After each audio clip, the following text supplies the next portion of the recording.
శ్రోతలకు నమస్కారం. పురాణ పురుషుడు కార్యక్రమమునకు స్వాగతం.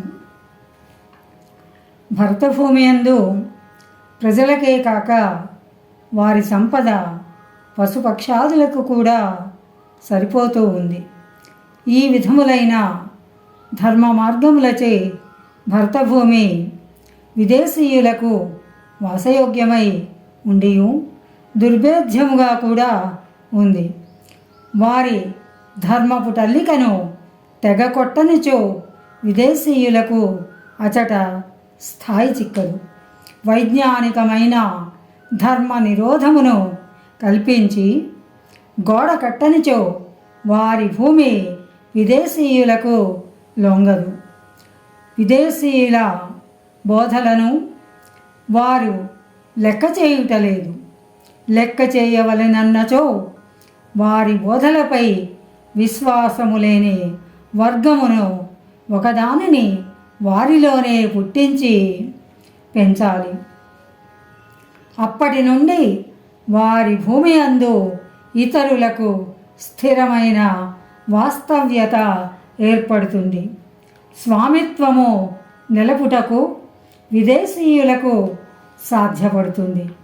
దానికి గాంధార రాజ్యమున విద్యాపీఠము స్థాపించుట చక్కని అవకాశము.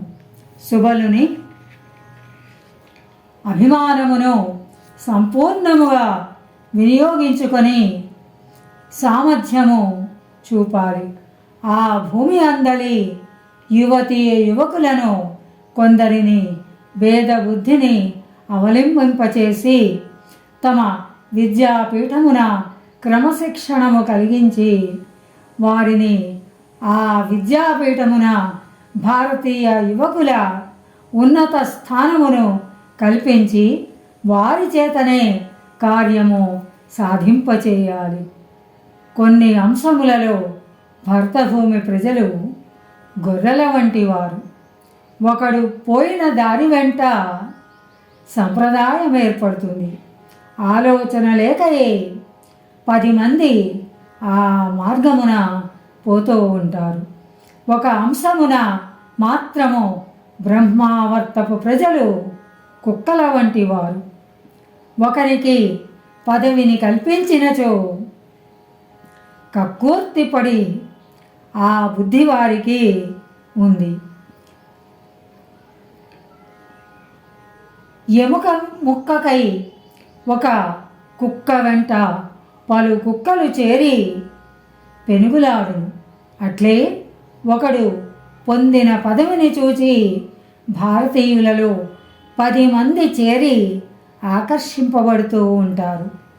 ద్రవ్యలోభము, పదవీలోభము, యాచక బుద్ధి భరత జాతికి వెన్నంటి ఉన్న గుణములు.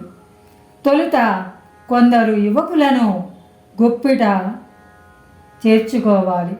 అట్టి యువకులను గూర్చి వృత్తాంతమును దాసనాయకులు సేకరించారు.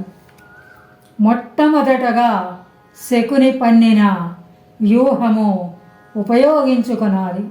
శకునికి అధికార తృష్ణ పుట్టింది. దానిని ఆధారముగా కొని హిమాలయ ప్రదేశమందలి చెంచుల కోయల యువకులను సమీకరించారు. వారు వాయవ్య పర్వతారణ్యములలో ఒక యుద్ధ శిక్షణ కేంద్రమును ఏర్పరిచారు. వేల కొలది పార్వతేయ యువకులు ఆకర్షింపబడ్డారు. వారిని సమీకరించి యవనుల యుద్ధతంత్రము నేర్పుటకు తరగతులు ప్రారంభించారు. వాయవ్య దిశలోనే కనుమలలో అరణ్యసీమలందు 9 యుద్ధములు విలువిద్య, కత్తిసాము, కర్రసాము, ఈటల యుద్ధము నేర్పబడుతూ ఉన్నాయి. అచటి కోయలను చెంచులను భరతజాతిచే నిర్లక్ష్యము చేయబడి అణగద్రొక్కబడుచున్నారని నినాదములు పుట్టించి లోయలలో ప్రతిధ్వనింపచేశారు. హిరణ్యధనుస్సు అనబడు కోయరాజును దళములకు అధిపతిగా నియమించి కుటిల నీతిలో సుశిక్షితుని చేశారు. అతడే కోయల కుటుంబములను ప్రోత్సహించి సమీకరించి వాస్తవ్యతలను ఏర్పరిచాడు. అతని కుమారుడగు ఏకలవ్యునకు అప్పుడే సంవత్సరము వయస్సు నిండింది. అటు దాసనాయకులు శకునిచే అరణ్యములలోని కలప కొట్టించుటకు అధికారము పొందారు. కోయలకు చెంచులకు వాసయోగ్యములైన గృహములతో గ్రామ నిర్మాణము చేశారు. హిరణ్యధనుస్సునకు ఒక దివ్య భవనము కట్టించి ఇచ్చారు. అందొక రత్న సింహాసనమును ప్రతిష్ఠించి అతనిని అభిషేకించి పార్వతేయులకు రాజుగా చేశారు. యవన దేశము నుండి రత్న కిరీటమును తెప్పించి పట్టాభిషిక్తుని చేశారు. అతడు నిత్యము సభ చేసి కొండ జాతులకు ఇట్లు పాఠములు నేర్పుతున్నాడు. ఈ భూమివారు మన జాతిని అణగద్రొక్కుచున్నారు. ఇన్ని శతాబ్దములలో మీకు కావలసిన వసతులను కల్పింపలేదు. మేము వెనుకబడిన జాతిగా యుగముల తరబడి త్రొక్కి ఉంచారు. ఈ పరిస్థితి నుండి మన జాతిని తప్పించి మన అధికారమును మనము స్థాపించుకొనాలి. మన జాతి క్షేమమునకై పాటుపడుచున్న దాసనాయకులు యవన నాయకులు విశాల బుద్ధి కలవారు. మానవాభ్యుదయమే వారి లక్ష్యము. మనకై వారు తమ ప్రాణములనైనా ధారపోయుటకు బద్ధ కంకణులై ఉన్నారు. మనము కూడా యవనుల సమదృష్టిని మన భూమి వారికి నిరూపించాలి.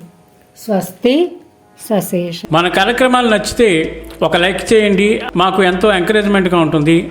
అలాగే కామెంట్ చేయండి. కామెంట్ చేస్తే మేము మంచి క్వాలిటీ కంటెంట్ అందించడానికి దోహదపడుతుంది. ఆడియోస్ని షేర్ చేయండి. ఆడియోని షేర్ చేస్తే మన ఛానల్ అభివృద్ధి చెందడానికి ఉపయోగపడుతుంది. ఇంతవరకు మన కార్యక్రమాన్ని చూస్తూ ఎంజాయ్ చేస్తున్నట్లయితే, ఒకవేళ సబ్స్క్రిప్షన్ కనుక చేయలేకపోతే ఇప్పుడే ఈ క్షణమే సబ్స్క్రైబ్ చేసుకుని ఆ పక్క నుండి బెల్ బటన్ మోగించండి. వినండి, వినిపించండి, వింటూనే ఉండండి మోహనవాణి తెలుగు పోడ్కాస్ట్.